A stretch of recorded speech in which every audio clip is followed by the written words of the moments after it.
کیا ہوتا ہے؟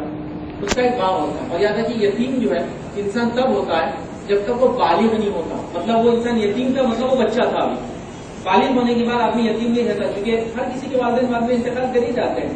تو یتیم کب تک ہوتا ہے جو لڑکا ہے لڑکی, جب تک وہ بالغ نہیں ہوتا, ایڈلٹ نہیں ہوتا. یاد رکھیے اسلامی کا اپروکسیمیٹلی ایک 10, 12, 13, 14 ایئرس کی ایج ہوتی ہے, میکسیمم 15 ایئرس ہوتا ہے. کچھ لوگ اس سے پہلے ہو جاتے ہیں, کچھ 15 تک تو سبھی ہو جاتے ہیں پہلے.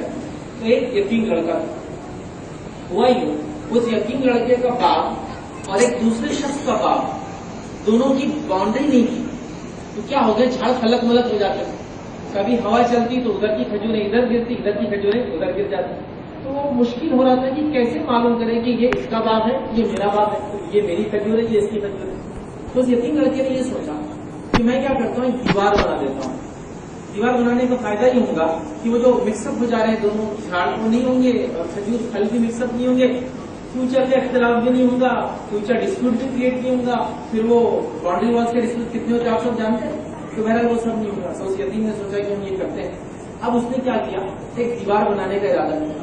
جب دیوار بنانے کا ارادہ کیا اور دیوار کو چاہا تھا سیدھی بنے, پرابلم یہ آ رہی تھی کہ بازو والے کا ایک جھاڑ اس کی باؤنڈری کے اندر آ رہا تھا پیچھے. تو اس یتیم نے اس شخص کو جا کر کہا جو پڑوسی تھا اس کے, کہ آپ کیا کر دیجیے, یہ جھاڑ جو ہے نا میری دیوار کیونکہ سیدھی نہیں ہو پاتی جھاڑ کی وجہ سے, یہ جھاڑ کا کچھ ہم مسئلہ حل کر دیتے ہیں. یا تو اس جھاڑ کو ہم کاٹ دیتے ہیں, یا تو اس جھاڑ کو آپ مجھے بھیج دیجیے, کچھ نہ کچھ مسئلے کا حل نکال دیں تاکہ میری دیوار سیدھی ہو جائے. مطلب یا تو مجھے دے دیجیے یا تو اس کو ہٹا دیتے ہیں, کچھ ہم کرتے ہیں. اس شخص نے کہا مجھے کچھ نہیں کرنا.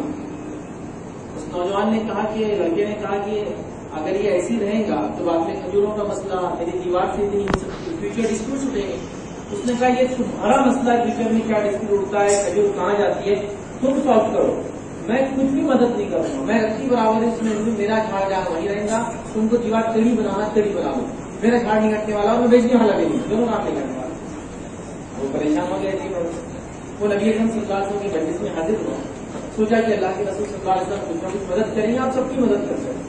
روایت میں آتا کوئی لونڈی آتی اور اس زمانے میں مرد عورتیں بیچے جاتے تھے, یاد رکھیں کو غلام اور لونڈی کہا جاتا. اور نبی اکرم صلی اللہ علیہ وسلم کو جہاں چاہتی لے کر چلے جاتے اپنے مسئلے حل کرائے, اور آپ صلی اللہ علیہ وسلم جا کے ان کے مسائل حل کر دیتے. نوجوان لڑکا کہ اللہ کے رسول کا میرا مسئلہ حل کر دیجیے, جھاڑ کا ڈسپیوٹ ہے, آپ اگر ان سے وہ کر لیں تو میری دیوار سیدھی ہو جائے گی.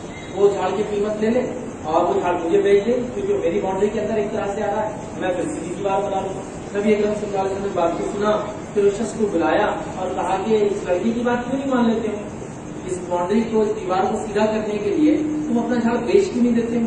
تو اس شخص نے کہا کہ مجھے نہیں بیچنا. روایت میں اس شخص کے تعلق میں تفصیلات نہیں, مسلمان تھے یا نہیں, ڈیٹیلس نہیں. اور اس شخص نے کہا کہ میں نہیں کرنا چاہتا. نبی اکرم صلی اللہ علیہ وسلم سے سفارش, اور پھر کیا کہا سنیے, کہا کہ میں جنت میں تجھے ایک کھجور کا وعدہ کرتا ہوں, اگر تو اس کھجور کو اس لڑکے کو دے دے جس سے اس کی دیوار سیدھی ہو جائے, باؤنڈری طے ہو جائے, فیوچر کے ڈسپیوٹ ختم ہو جائیں گے, کھجور کس کی پتہ چل جائے گا, معاملہ حل ہو جائیں گے. اور فیوچر ڈسپیوٹ کتنے ہوتے زمینات کے آپ سب جانتے ہیں, تھوڑی زمین تھی, پہلے فلاں ہوا, پھر کچرا آیا, پھر انہوں نے فلاں کر دیا, گاڑی پارک ہو گیا, ان کا دعویٰ ہے, تو ڈسپیوٹ ہو جائے گا. آپ نے کہا میں جنت میں ایک کھجور کا کس سے وعدہ کرتا ہوں. جنت میں کھجور مطلب جنت میں جانا ہے, جنت ملیں گے تو کھجور ملے گا, مطلب جنت بھی ہے. اس کا مطلب یہ تھا کہ جنت میں کھجور مطلب جنت میں داخلے کی بات ہے, اور ایک کھجور کا وعدہ کرتا. اس شخص نے کہا کہ مجھے کچھ بھی نہیں چاہیے, مجھے ہونا ہی نہیں, مجھے بس وہ جھاڑ نہیں لینا ہے, پھر ختم. اب اسی مجلس کے اندر صحابہ بیٹھے تھے اور تعجب کر رہے کیسا ہے. ابو درداء رضی اللہ عنہ انہیں بھی بیٹھے تھے. آپ فاروق عمر اللہ کے رسول صلی اللہ علیہ وسلم, یہ جو وعدہ بھی آپ نے کھجور کا کیا جنت میں, یہ اس شخص کے لیے خاص نہیں, سب کے لیے عام ہے. مطلب میرے لیے بھی ہے, ان کے لیے بھی, دوسرے لوگ جس نے سنا, یا اس پرٹیکولر شخص کے لیے. تو نبی اکرم صلی اللہ علیہ وسلم نے فرمایا یہ میرا وعدہ ہر اس شخص کے لیے جو مسئلے کا حل نکال لے, مطلب وہ جھاڑ دے دے تو یہ میرا وعدہ اس کے ساتھ. کیونکہ اگر میں کوئی ایسا راستہ نکال دوں جس کے عوض یہ آدمی یہ جھاڑ جو ہے اس لڑکے کو دے دے یقین ہو, تو کیا یہ وعدہ میرے لیے بھی کہ مجھے مل جائے گا؟ تو کہا یہ وعدہ تیرے لیے بھی ہوگا. کافی ٹھیک. اسی مجلس سے بیٹھے تھے, نبی کے زبان سے بات ہو رہی, جنت کی اور جنت میں کھجور. تو اس کی مجلس میں کیا کیا معلوم آپ, اس شخص کے پاس گئے, ابھی بیٹھا تھا وہ, اور جا کر کہا کہ میں اب ابو درداء رضی اللہ عنہ کے تعلق سے یاد رکھیے کہ ان کا ایک کھیت تھا,